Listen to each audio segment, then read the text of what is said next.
The CBAAC Museum has been the buzzword in the art community for a while now, so you can imagine my excitement when we were finally invited to have an exclusive tour of this facility, interacting with rare images from artifacts to books, documents for research, and old visuals that show the depth of African art and civilization dating back to the 70s.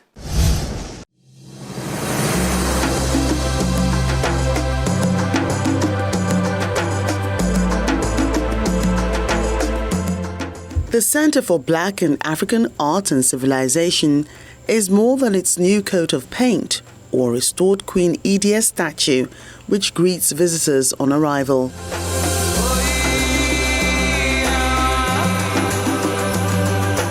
This center is coming alive one day at a time, and its Director General, Honorable Oluwabunmi Amo, is leading this restoration drive.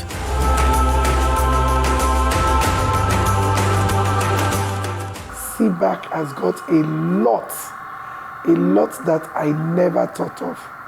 Because people were saying, oh, it's professor this, professor that has been managing it. So I was ready for the work by the time I came in on the 1st. So I went round and I realized that they put 90% of the artifacts in about 3 rooms and they locked them up. And then the main artifact, which is the Queen Idia, was put under the step. I said to myself, I have a lot of work to do here.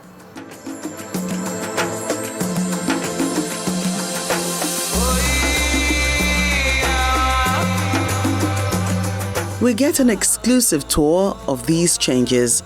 Artifacts that were once in storage now have room to breathe.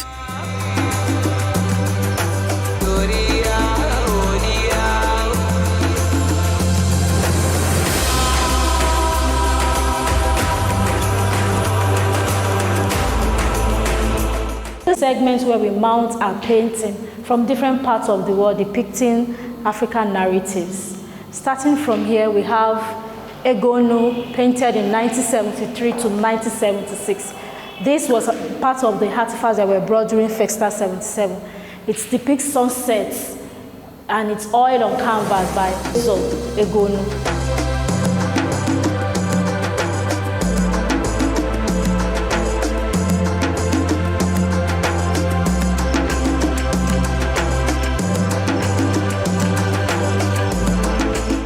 This painting is talking about Africa having their own way of life, their religion. As you can see here, we already have our philosophy, our religion, and it's been eroded while the whites came in with their civilization. All these works are significant not just to Nigeria but African history.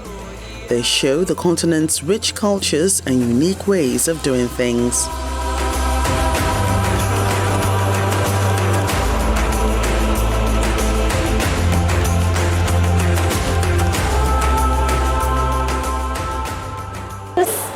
Section is one of the most exquisite collection that we have because this is depicting the Africa and the origin of man.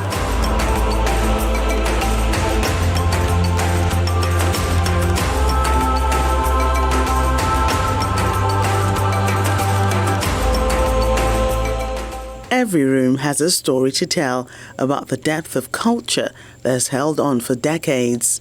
These are just prototype of what has been in the past before the advent of the buildings that we have now. And they are skillfully built using the material they can find in our environment. One of the most beautiful one of these indigenous architectural design is the Tig house from Ethiopia. Skillfully built with beautiful stone, raffia, and bamboo. And we can see that it's a story building. What we are trying to say here is that story building has been existing in Africa even before the white people came and introduced their own kind of building. It's not limited to works of art. There are collector's items that hold this knowledge published by the center. The very first port of call, if you want to understand Africa entirely, is coming to CBAAC, to see, information, direct information updated information on African culture and African people generally, irrespective of the location, and the extension too of Africa in the diaspora, irrespective of whether it is a voluntary or involuntary diaspora. So these are things that evidences some of the activities of CBAAC. To more books stored in a library for adults and children, all talking about Africa. This is the reader's place where our users of the library comes to the library to read, to do their research, to do whatever they want to do about their work, daily work for their either PhD program, either master's, any form of research work. They do come here free of charge to make their research. In Audiovisual division, we have the visuals and the audio materials of FESTAC 77. The audiovisuals start from the core tapes, which happens to be the original contents of FESTAC 77. And since then, we'll be following the trends of technology to ensure that our viewers and our visitors are impressed and kept with the content of FESTAC 77. So we've moved from the core tapes. The core tapes are the heavy types of the fourth generation of video as at that time. Then we've been able to move into Humatic, which happens to be industrial tapes at that time. And by now, we are now on digital formats. And we all know that digital formats now engage the MPEG and MP4. So that is what the center is now trying as much as possible to ensure that our viewers and our friends, our visitors, learners, and travelers that came to visit us has the content and be able to know what really happens in FESTAC 77.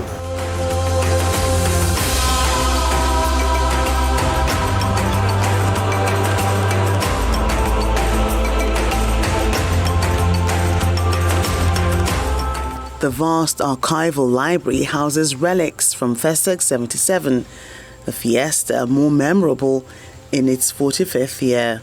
What we have here is enormous. We are sitting on a gold mine, and we've started working on it. Like, we are going to celebrate FESTAC at 45 October, November, but we are not going to call it FESTAC at 45 like that. We are going to call it Celebrating Black and African Arts and Civilization, which in effect is our name. You know, the name of this place is Center for Black and African Art and Civilization. So that means what we want to celebrate is the Black, is the African art, and is the civilization. How did we get to this place? I'm talking of civilization, from what civilization used to be and to what extent have we gone to? What is the future of this place? Plans are in the works to digitize most of these documents, works of art, visuals and other items, so more people who can't visit can enjoy the experience virtually.